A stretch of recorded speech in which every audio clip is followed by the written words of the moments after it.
everybody, welcome to In Stitches with Mary. Thank you for joining me.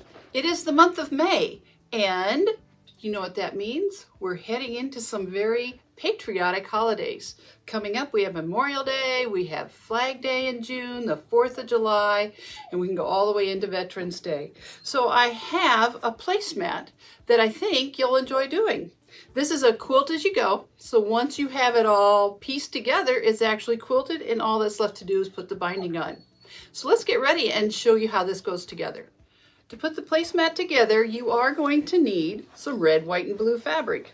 This particular collection is by Moda. It's called American Gatherings, and I really love this. There's a lot of other fabric selections you can choose from, but this was one I liked. We're going to start by making this little quilt block here. This particular one, the center is not a quilt as you go, so we do need to get this ready first. And what you're going to need are some white and blue 1.5 inch squares. And I started by sewing my 3 columns together here.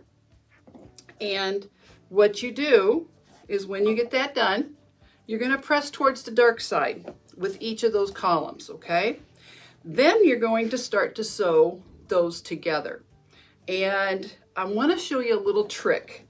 When you sew the first 3 together, you're going to press to the dark side. But when you start to sew those together, the 3 strips together, you are then going to press towards the light side. And when you do that, you might have to take just a couple of stitches out of those columns. But when you press towards the light side, can you see this is pressing up, that one's pressing down, this one's pressing up. You get kind of a checkered board in that seam. And when you do that, it lays very smooth and flat for you. You don't get a lot of bunch up in the intersection on those corners. So that's a little trick. Now this takes a little bit of time. It does take a little bit of time to press those open, but I think the end result is worth that time. You will find that that works so well. And here is one that I have finished. So if we get a close-up of that, you can kind of see how those corners, they do split open. You got to take a couple of stitches out, but when you press, now you're going to press towards the lighter side, it works out just fine. I guess if I lay it this way, you can see that it's pressed towards the lighter side and dark. So it works. It does work. When you have 5 columns, this is a total of 15 squares, you have 5 columns sewn together in your set, then you're going to add a strip on the top and the bottom, not the sides yet. We're going to quilt as you go with that. So we're going to add the sides later. We're going to add a top and a bottom to that. With that, we're going to then go ahead and get our back ready. For the back, you're going to need about a fat quarter of blue fabric, or any fabric, whatever you prefer. I like this blue fabric, and about a fat quarter size for each placemat. And then you're going to need some batting. 16 by 21 inches is what I found works really, really well. And I used a fusible fleece batting. So it was ironed on. Since we're quilting as we go, it just helped everything lay smooth and together. If you're not using a fusible, I'd recommend that you use a temporary spray batting, a spray adhesive to hold that batting to your back. Also, you're probably going to want to switch to a walking foot if you have one. If not, make sure that you use plenty of pins to hold that together, and then the top layer and bottom layer don't shift as you're sewing. What I found worked well for quilting as you go and making sure everything gets placed square on our backing was to draw a line, and I like the upper right hand corner, was to draw a line 1 inch from the edge of our batting on both corners, on both sides, top and side here. So we had like a little intersection corner, and then that helped me line up the rest of my strips. My first strip is red, and my last strip will be red. If you look at our American flag, they start and end with the red.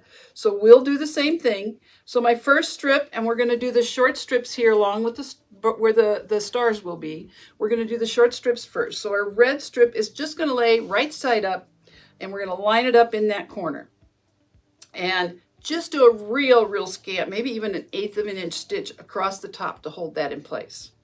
The next strip will be a white, And we're going to lay that right sides down. For those of you who have not quilted as you go before, you're actually sewing through all 3 layers, and what you want to keep in mind is that your stitches are going to show on the back. So make sure you choose a thread that you want to show on the back.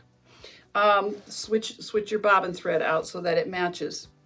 The next strip will be white. We're going to lay that right down on top, right sides together, matching up our edges, and we're going to stitch that 1/4 inch seam across the bottom, and that will get pressed down.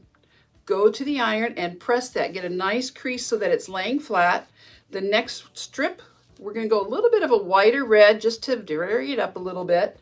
Again, right sides down on that bottom edge of the white strip. Press that down, and then you're ready for the final strip, another white. That's going to finish off the short stripes on our flag. What you'll do next is to get ready to put on our stars. And what you're going to do is you'll sew on a 5.5 inch strip here. When you get this done, it should measure 5.5 inches finished. And then this strip will get sewn on and laid over. And I have one done like that to show you. So here I have our first 4 strips in place. Do remember that after each stripe you are pressing down and getting a nice crease so the next one lays flat. And we're going to have 5.5 inches finished when we get done. The first blue stripe on the side, this is going to square up our quilt block over here now, is now going to be stitched in place. So that's going to get laid right sides down. Give that a good crease over and it'll lay in place. All that's left to do is to sew this one in place then. Nice 1/4 inch stitch, and you'll press that in place.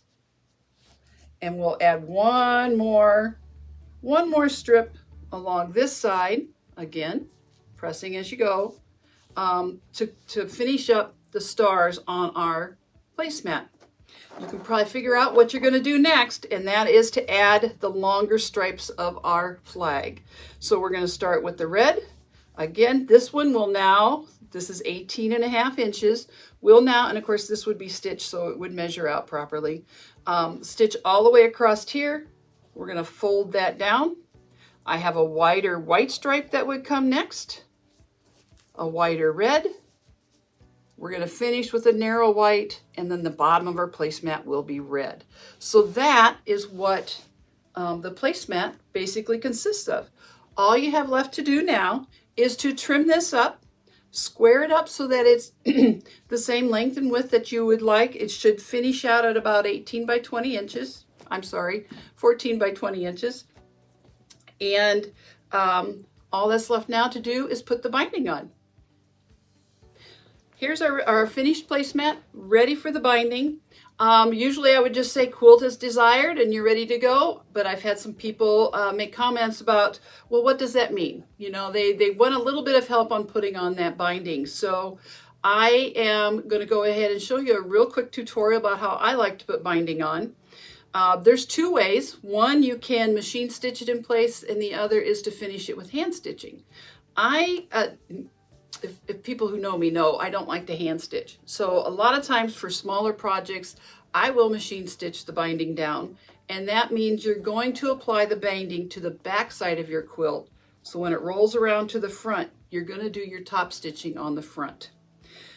To prepare your binding, you're going to usually cut between a 2 1/4 and a 2.5 inch strip of fabric. For this particular pattern, I'm saying use 2 1/4. Because I've just found that that's going to work really well. And you lay, let me see if I can get this right. You're going to lay them right sides together, and you need to miter the corner so that when it opens up, it's going to lay straight across. We're going to put that diagonal in there. We're going to stitch on the bias, and we're just going to make sure you stitch from corner to corner so that you know when you get done, you're going to cut off the 2 short ends. That way, when this lays open, we have another long continuous binding. You're then going to trim that off and press it open.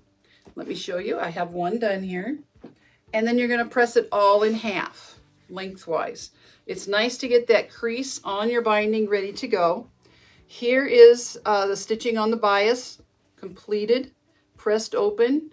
and that helps reduce that bulk where you have a seam, so you don't have a lot of extra thicknesses of fabric in one spot.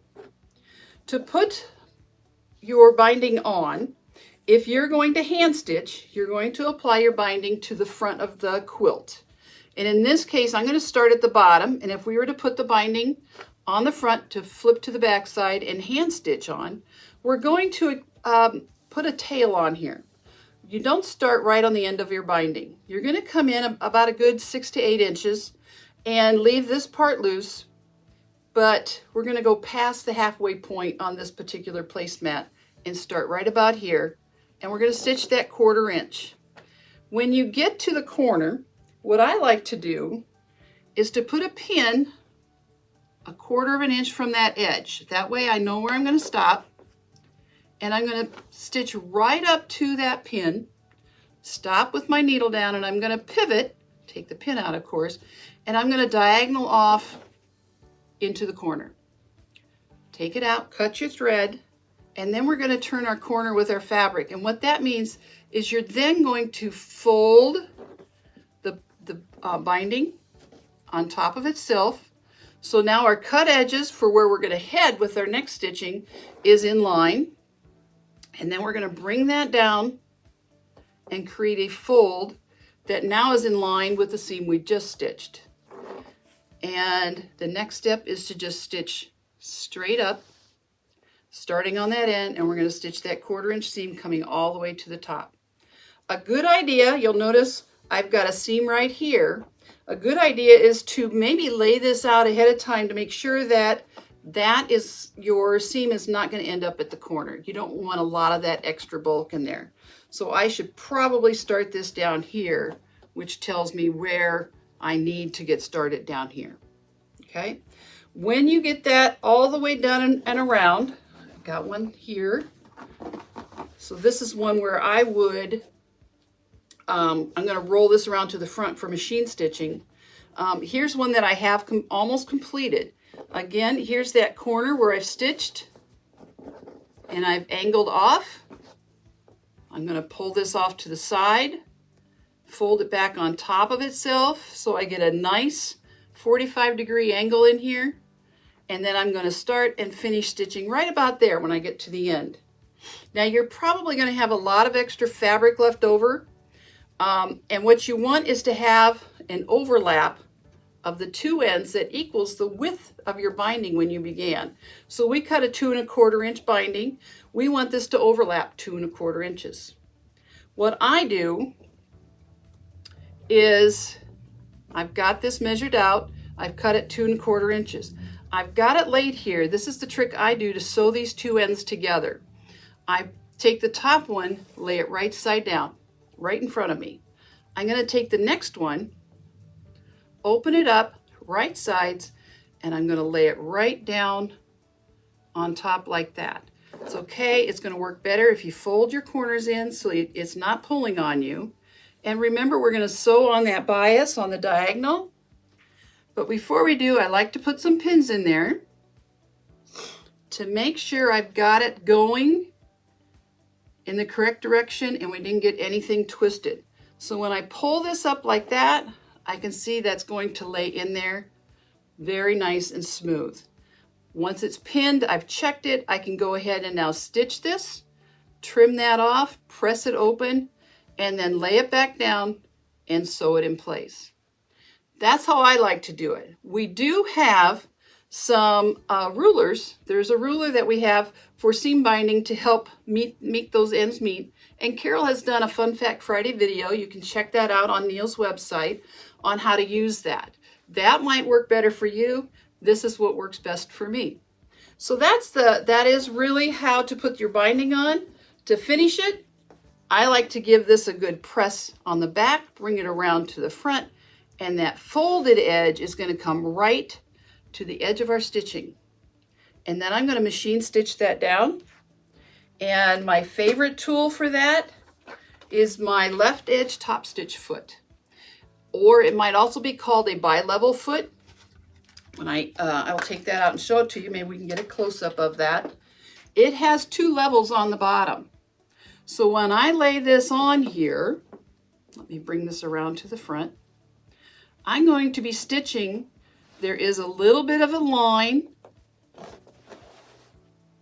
and that fold of my binding is going to line right up on that line, and my needle is going to hit right on the folded edge.